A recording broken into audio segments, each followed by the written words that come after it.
Pull that chair closer to the fire, friend.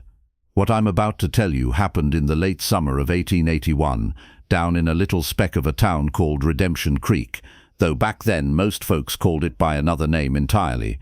It's a story about masks we wear and the faces we hide beneath them, about how sometimes the devil you know ain't half as dangerous as the one you don't. This here's the tale of a man running from his sins and the day he stopped running. The dust devil that brought Jack Sullivan into Perdition Flats came spinning out of the desert like a messenger from hell itself, all red dirt and prairie wind. Jack rode into town on a paint horse that had seen better days, his hat pulled low and his coat dusty from hard travel. To the casual eye, he looked like any other drifter, but if you knew how to really look, you'd see the careful way his eyes swept every doorway, every shadow that might hide trouble. You'd notice how his right hand rested easy near the Colt peacemaker at his hip, and the small scar tracing his left jaw like a reminder of harder times. Perdition Flats was the kind of town that grew up where geography and desperation met. 57 souls, sitting in a shallow valley with a creek that ran year-round and grass that kept cattle alive. Main Street was 3 blocks of false-fronted buildings and fading dreams, Henderson's General Store, the Brass Rail Saloon, and the church that doubled as a schoolhouse. Jack tied his paint outside the saloon and stepped into the dim interior.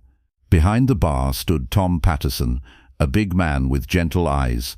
At a corner table, 2 local ranchers nursed beers and discussed cattle prices with weary expertise. "Afternoon," Jack said, his voice carrying just enough politeness to avoid offense, just enough distance to discourage questions. "Afternoon," Tom replied, pouring whiskey that was better than Jack expected. "You look like a man who's traveled some hard miles." "A few," Jack agreed. "Nice little town you got here." "It suits us," Tom said, and something in his tone suggested strangers were noticed in a place this small. The conversation might have died there, but that's when the school teacher walked in. Margaret Rose was maybe 32, with dark hair pulled back neat and brown eyes that seemed to see more than they should. She'd come to Perdition Flats 2 years before, carrying letters of recommendation and a sadness she wore like mourning clothes.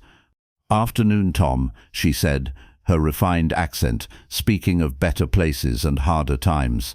"Any word on those school supplies?" "Nothing yet, Miss Rose. Next freight wagon should be along soon." She nodded with practiced grace, then noticed Jack. "I don't believe we've met. Margaret Rose. I teach the children here." Jack hesitated, the pause of a man deciding which name to use. Jack Sullivan, just passing through, most likely. Most likely? There was something in her tone, not quite teasing. "That suggests uncertainty about your plans." "Plans have a way of changing," Jack replied. Miss Rose studied him with those perceptive eyes, and Jack felt she was seeing more than he wanted to show. Finally she smiled, not the empty smile of politeness, but something warmer. "Well, Mr. Sullivan, should your plans change in favor of staying, you'd be welcome. We value folks who bring new perspectives." After she left, Tom refilled Jack's glass. "She's a good woman. Lost her husband in the war back east. Been a blessing to this town." That's how Jack Sullivan came to stay, taking work with old Lars Jensen on his cattle spread. It was honest work for honest pay, and Jack threw himself into it with the dedication of a man keeping certain thoughts at bay. He rented a room above Henderson's store, kept to himself, and slowly earned the acceptance frontier towns give strangers who prove they can pull their weight. He was handy with tools, good with horses, and never started trouble, though something in his eyes suggested he could finish it. The children especially seemed drawn to him, maybe because he'd fix their broken toys without being asked, or because he always had candy in his pocket, or maybe because he talked to them like real people, listening to their chatter about school and games with genuine interest. Miss Rose noticed, of course. She noticed everything. "You're good with children," she observed one afternoon, watching him help little Timothy Henderson with a broken wooden horse. "They're honest," Jack replied. "Don't pretend to be something they're not." Something in his tone made her glance at him sharply, but before she could respond, he was kneeling down to Timothy's level, making sure the toy's wheels turned properly. "There you go, partner. Good as new." For 6 weeks, that's how things stood. Jack worked hard, minded his business, and slowly became part of the town's fabric. If there was something in his past that didn't quite match his present, well, that wasn't unusual, where most folks had come seeking second chances. But the past has a way of catching up. The first sign came on a Tuesday morning when young Billy Mercier raced into town on a lathered horse, shouting about raiders. "They hit the Jameson place," he gasped. "Burned them out, took everything." The Jameson spread was 20 miles north. By the time a party rode out to investigate, there was nothing left but ashes and hollow-eyed survivors. 6, maybe 7 men, Jameson reported, nursing cracked ribs and a split lip. Their leader had a scar from ear to chin, called himself Crenshaw. The name hit like a physical blow. Even in their isolated corner, they'd heard stories of Marcus Crenshaw's gang, bank robberies, stage hold-ups, dead men scattered across 3 states. "What did they want?" Dr. Morrison asked. "Everything," Jameson said simply, "but that ain't the worst of it." Crenshaw said they were working south, and there was a nice little town with plenty to offer and not much to stop them taking it.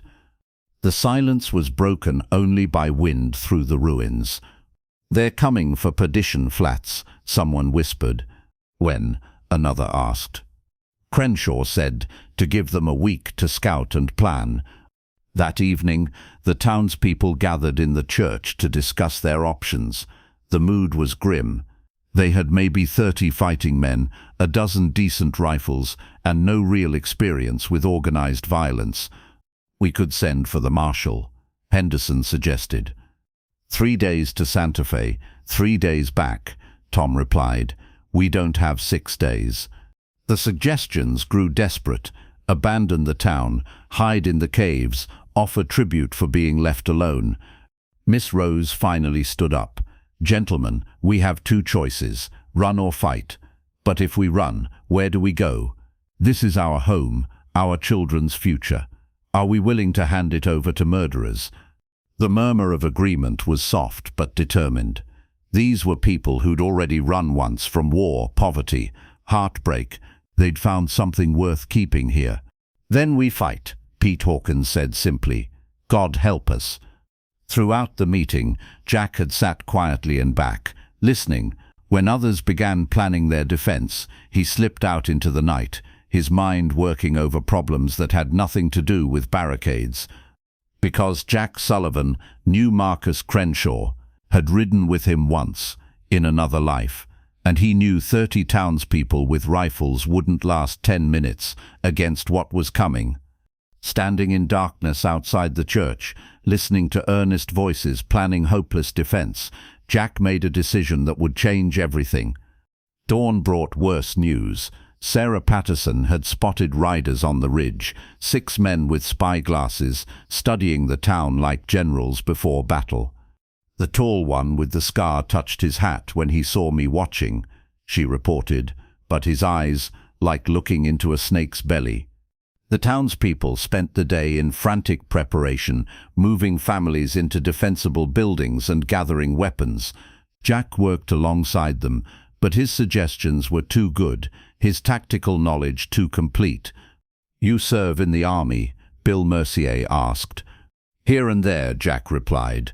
True enough, without being specific. Miss Rose cornered him that afternoon behind the church. "You know something about this," she said simply. "About fighting, tactics, what we're facing, more than a ranch hand should."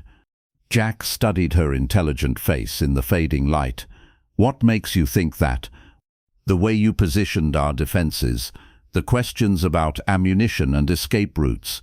You know they're coming, and you know how bad it'll be." Jack was quiet, listening to children's voices from the church, the murmur of men checking unfamiliar weapons. "Miss Rose, there are things about me you don't know. Things that might change how you feel about having me around. Are you going to help us fight? Yes. Protect the children? With my life. She smiled like sunrise over desert. Then I don't care what you used to be, Jack Sullivan. I care what you choose to be tomorrow. That night, Jack made his choice. He slipped from town after midnight, moving like a shadow across ground he'd studied. The Crenshaw gang would be camped close, probably in the broken country north of town. He found them before dawn, 5 men around a fire in a box canyon. Marcus Crenshaw sat cleaning his Colt with methodical care, tall and lean with pale eyes and that ear-to-chin scar from a knife fight in Abilene. "Well, well," Crenshaw said without looking up, "if it ain't the famous Black Jack Sullivan." The name hung in morning air like smoke. Black Jack Sullivan, bank robber, train robber, killer of at least 6 men in fair fights, and twice that in fights that weren't. Jack stepped into firelight, hands empty but ready. "Hello, Marcus. Heard you were dead, shot down in Arizona." Crenshaw finally looked up, pale eyes taking in Jack's simple work clothes. "Or maybe you just got soft, living in that rat's nest, playing respectable." "Something like that." "Must be boring after the life we used to live. Remember Silver City? The train outside Tucson?"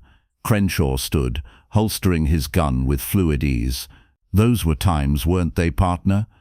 The word carried weight and history Jack had been trying to forget. "That was long ago, Marcus. I'm not that man anymore." "Sure you are. You just forgot." Crenshaw's smile was winter cold. "I'm here to remind you." Tom Harden, a scarred brute with broken tombstone teeth, spat into the fire. "I say kill him now. Can't trust a man who goes respectable." Crenshaw waved him off, pulling out a hand-drawn map of Perdition Flats. Every building, street, approach detailed perfectly. "See, Jack, while you played cowboy, I've been thinking bigger. That town sits on major cattle trails. Control it, tax every herd passing through, run gambling, prostitution. No more running town to town, build something permanent." Jack stared at the map, understanding dawning cold. "You're talking about taking over permanently." "Exactly. Kill the fighters, break the rest, use what's left to run operations." Crenshaw's scar twisted as he smiled. "Course current residents won't like it, but that's business." "Massacre, you mean?" "I prefer hostile takeover." Crenshaw gestured, and his men spread out, hands on guns. "Which brings us to our problem. You know too much about my plans and that town's defenses, so you've got choices. Join your old partners, or die here and let us do this the hard way." Jack looked around at 5 men who had him surrounded, calculating odds that weren't good. But when Crenshaw described what would happen to the women and children, the entertainment and cleaning up loose ends, Jack's decision crystallized. "In that case," he said, his eyes going winter cold, "I guess I'll be killing you all." The gunfight that followed was swift and brutal. Jack's Colt cleared leather like lightning, his first shot taking Pete Valdez before the man's gun was half drawn. His second caught Billy Crane in the shoulder, spinning him but not dropping him. Then hell broke loose. Tom Harden rushed and missed, died with his gun still in its holster.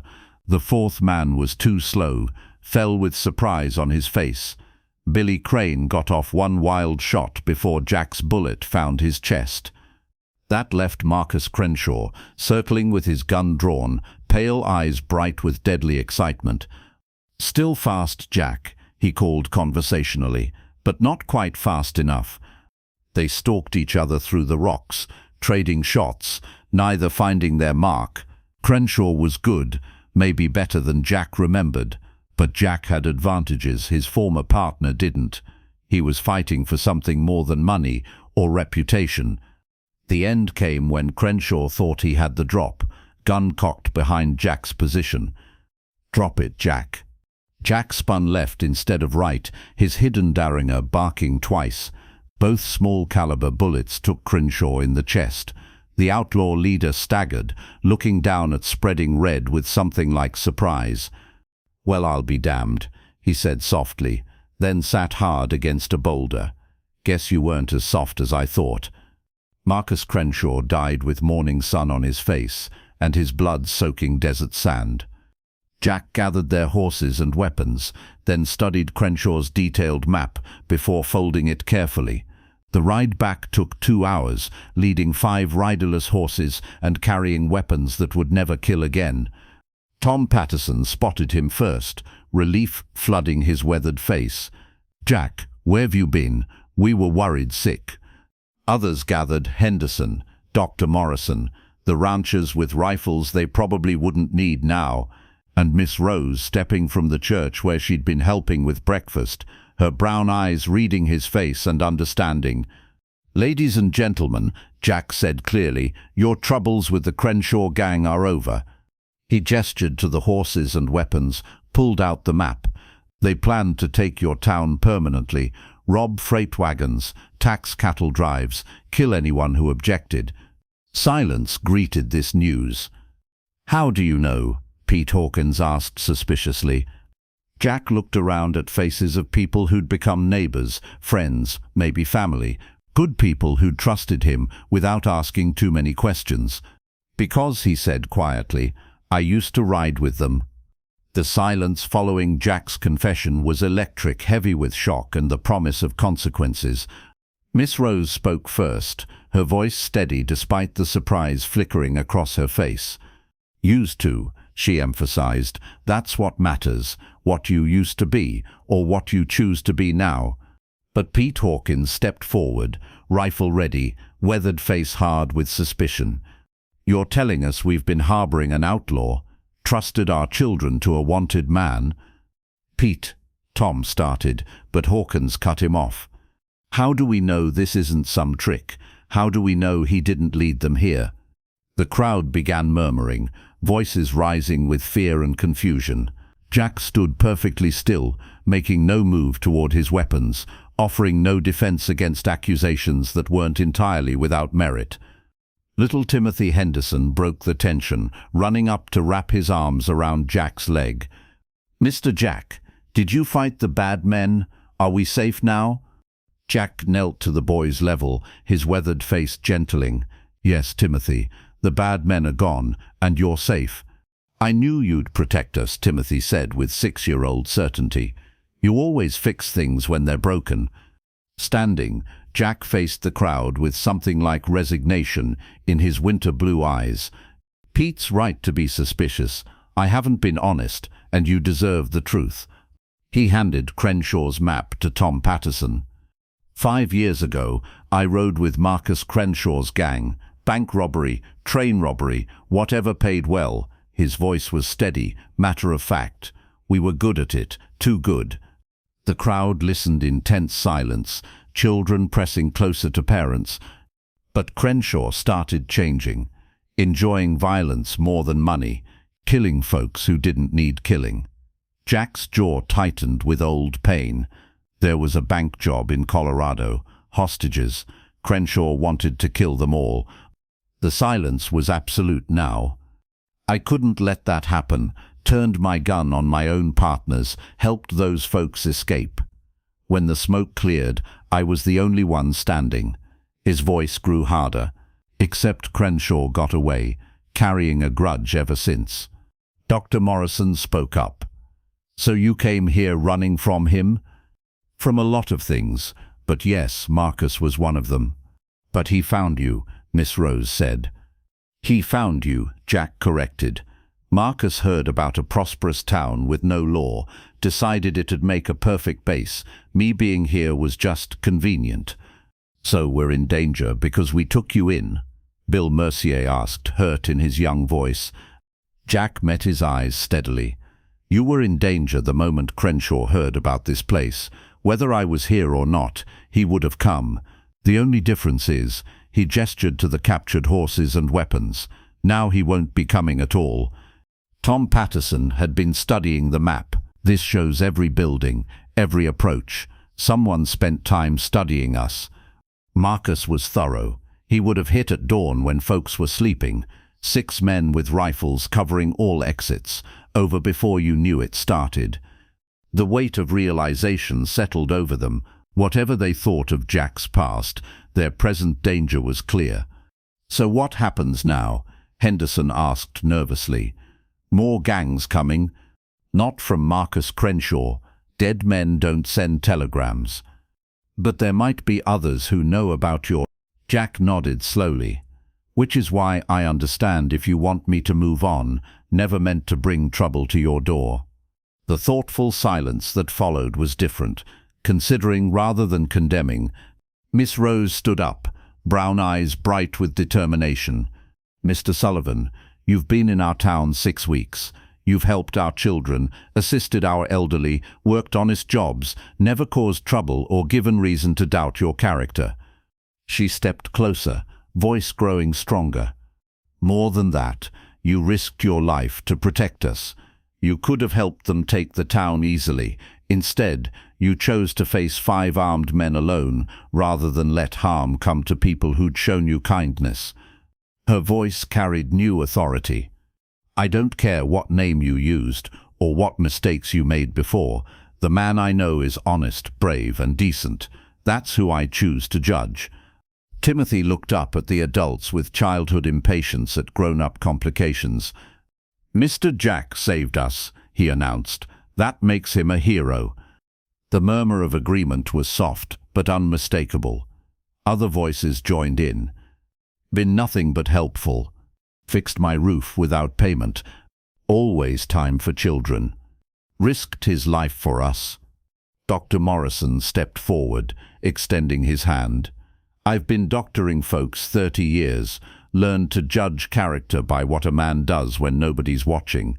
You're exactly the kind of neighbor this town needs." One by one, others followed. Tom Patterson with his practical wisdom, Bill Mercier with his optimism intact. Even Pete Hawkins, after internal struggle, offered grudging acceptance. "Don't like being lied to," he said bluntly, "but I like being murdered less. Reckon we owe you." As the crowd dispersed, Miss Rose lingered. "Jack, there's something I need to ask. The name Black Jack Sullivan, it's on wanted posters, isn't it? Probably a reward." Jack nodded. $500, last I heard. "You're not worried someone might find that money attractive?" Jack looked around at the town that had become home, at people who'd chosen trust despite every reason for suspicion. "No," he said quietly, "I'm not worried about that anymore." She smiled, the kind that could make a man believe in second chances. "Good, because I'd hate to think the best man this town has seen was planning to run just when we need him most." That afternoon, Tom Patterson approached with an unusual request. "Jack, the town council's been talking. We want to offer you a job." "I've got a job with Lars Jensen." This would be different, official. "The territorial government wants us to appoint a marshal, but we never had anyone qualified." Jack stopped working, understanding dawning. "Tom, hear me out. You know more about law enforcement than anyone in 50 miles. You've proven you can handle danger and put the town's welfare first. The government might object to appointing a wanted outlaw. Maybe, or maybe they'll be more interested in results than ancient history." Tom grew serious. "What happened this morning proved something. This territory's changing, getting civilized. We need folks who understand both sides, old ways and new. And you think I'm that man? I think you're the man who chose to protect innocent folks instead of profit from their suffering. The man who faced 5 killers rather than let them hurt people you'd come to care about." Tom smiled. "And I think Margaret Rose would be disappointed if you left just when she's gotten used to having you around." That evening, as the sun set over desert and painted the sky gold and crimson, Jack found himself on the church porch with Miss Rose, watching children play while parents prepared supper in a town that no longer feared the night. "Penny for your thoughts," she said softly. Jack listened to laughter and distant cattle settling down. "Just thinking about names. How a man can be one thing in one place and something different in another. Which man are you here? Jack Sullivan, the ranch hand, or Black Jack Sullivan, the outlaw? Jack looked at this woman who'd seen him at his worst and found reasons to believe in his best. I'm whoever you need me to be. She took his hand, her fingers warm in his calloused palm. Then be the man who stays, who builds instead of tears down, who helps children feel safe and helps a town grow into something worth protecting. Her brown eyes held depths that made his breath catch. Be the man I've fallen in love with. The words hung like a promise, like the answer to prayers he hadn't known he was praying. Margaret, he said, and her name felt like coming home. I know it's complicated, risky. People might come looking for Black Jack Sullivan, but the man beside me is good and decent and brave, and I don't want to lose him to fear. Jack lifted their joined hands, kissed her knuckles gently. What if Black Jack Sullivan died this morning in that canyon? What if the man here with you is just Jack, looking for somewhere to belong and someone to belong with? Then I'd say welcome home, she whispered. 3 months later, Jack Sullivan pinned a marshal's badge to his vest and took an oath to protect the people of Redemption Creek, the name the town officially adopted after voting to leave their outlaw past behind. The territorial governor had been more interested in results than history, especially with testimonials from an entire town and a detailed report of how Jack eliminated the Crenshaw gang single-handed. The wedding was held the following spring in the same church where Jack first stood up for Margaret's faith in human decency. The whole town turned out, along with visitors who'd heard about the outlaw-turned-lawman and wanted to see the legend. But the real celebration was standing together on church steps, while rice rained down when Jack realized that for the first time in his adult life, he wasn't running from anything or toward anything. He was exactly where he belonged. Now, friend, you might wonder if this story's too neat, too tidy. Life ain't usually so accommodating, is it? Bad men don't always get comeuppance, good men don't always get the girl, and redemption's harder to come by than preachers claim. But this tale ain't really about gunfights or outlaws or even romance. It's about choices. Every day we're faced with doing the easy thing or the right thing. We get to choose who we want to be. Jack Sullivan had been making wrong choices for years, running from the man he knew he ought to be. But somewhere along the way, in a dusty town where children trusted him and a good woman saw past his reputation, he started choosing different. Not all at once. Redemption's more like sunrise, slow and gradual, warming things one ray at a time. The real test wasn't facing Marcus Crenshaw in that canyon, though that took sand. The real test was every day for 6 weeks before that, when he chose to fix broken toys instead of breaking banks, chose to protect instead of plunder, chose to stay and build instead of running and destroying. Anybody can have a moment of heroism when stakes are clear. The true measure is what you do when nobody's watching, when the right choice is the hard choice, when doing good costs more than doing bad. Margaret Rose understood that. She fell in love with Jack Sullivan, the ranch hand, not Black Jack Sullivan, the outlaw. She saw who he was choosing to become. And the folks of Redemption Creek learned that sometimes the person you're most afraid of is exactly who you need most, that past mistakes don't define future possibilities, and giving someone a second chance might save your own life. There's a lesson for all of us.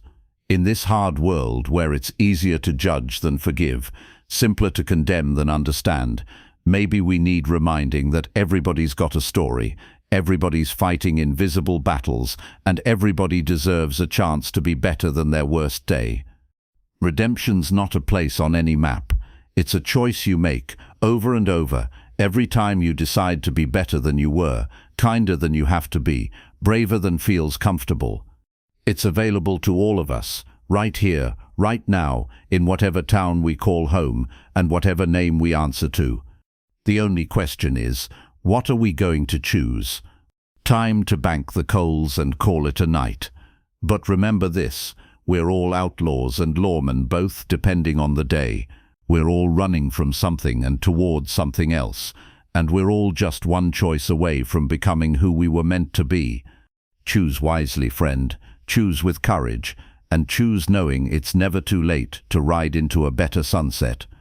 Sleep well, and may your dreams be filled with second chances and children's laughter in towns where good folks have learned to trust again.